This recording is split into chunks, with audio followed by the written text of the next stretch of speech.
Hello guys! Kumusta? Maganda yung content natin ngayon para sa mga ka-Starlink natin na mahilig maglaro ng mobile games like Mobile Legends,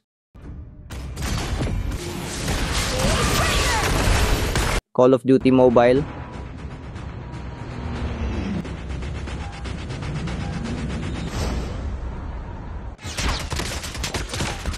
at Honor of Kings.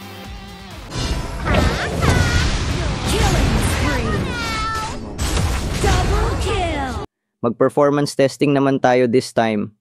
Kasi last time, na-solve na natin ang problem natin sa Starlink kapag may power interruption or brownout. Dun sa previous content ko, nalaman natin na kayang-kaya i-power on ni EcoFlow River 3 Max Plus ang Starlink Gen 3 natin. Kaya always online na tayo. Anytime na pwede tayong makapaglaro din ng mobile games. Kasi ang laki ng power capacity niya. Kapag may kasamang extra battery, kaya niyang i-power on ang Starlink natin up to 21 hours with 100% battery. Then, kapag walang extra battery or itong River 3 Plus lang, up to 2 hours and 40 minutes, kayang i-power on ang Starlink natin with 100% battery. If gusto mong malaman yung ibang gadgets at appliances na na-test ko, check mo lang yung previous content ko. Ito yung thumbnail. Added na din yung link sa description.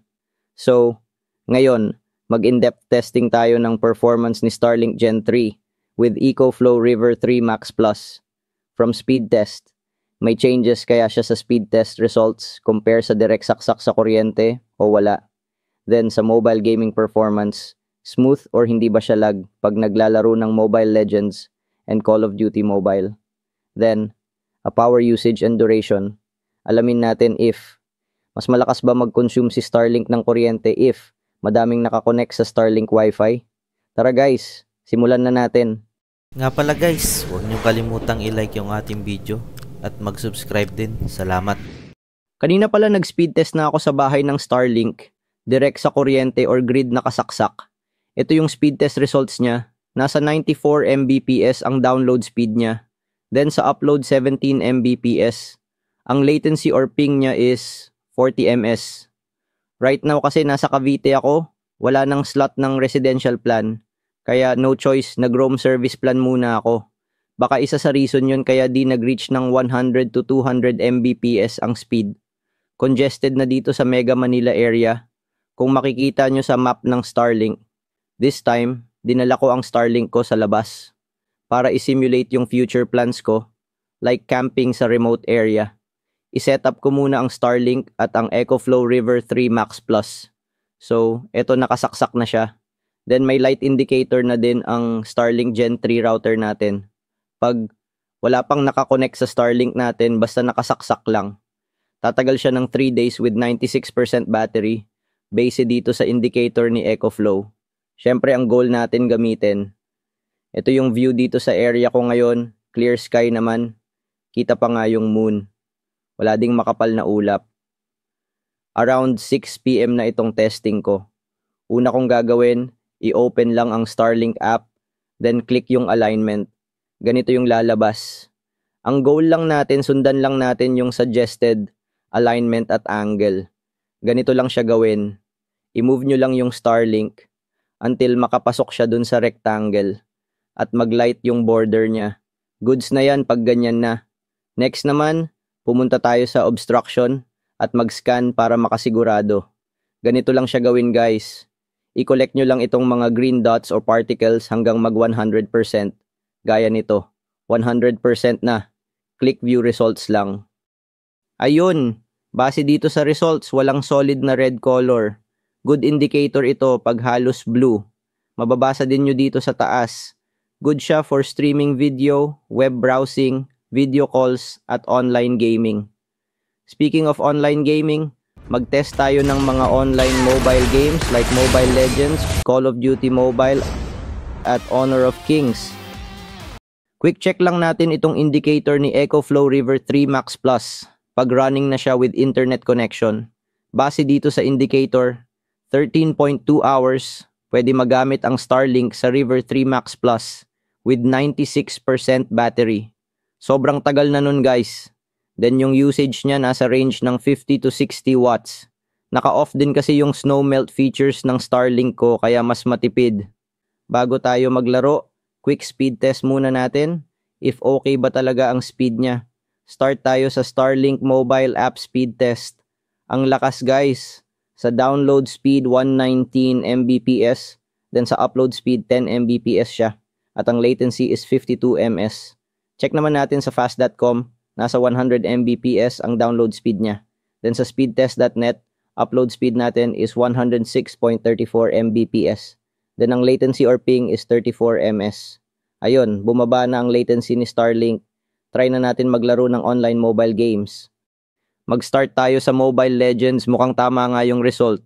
Nasa 34 ms ang latency. Tara quick game tayo. For testing lang.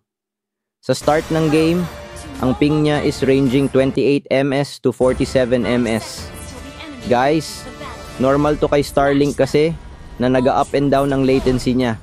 Umiikot kasi sa Earth ang Starlink satellites. Parang ganito siya.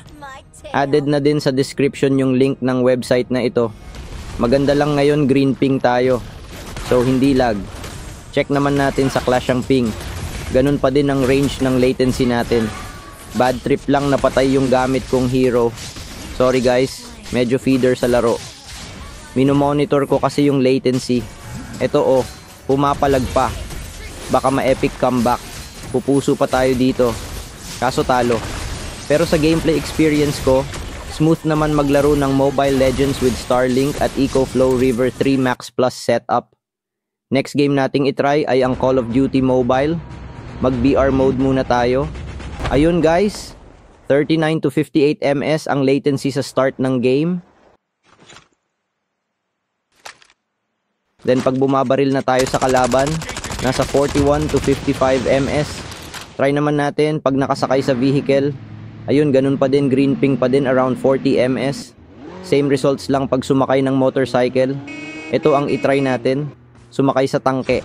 If may changes, confirm no changes. Smooth maglaro ng Call of Duty Mobile with Starlink at EcoFlow River 3 Max Plus setup. Ito pala yung gameplay ko sa ranked game.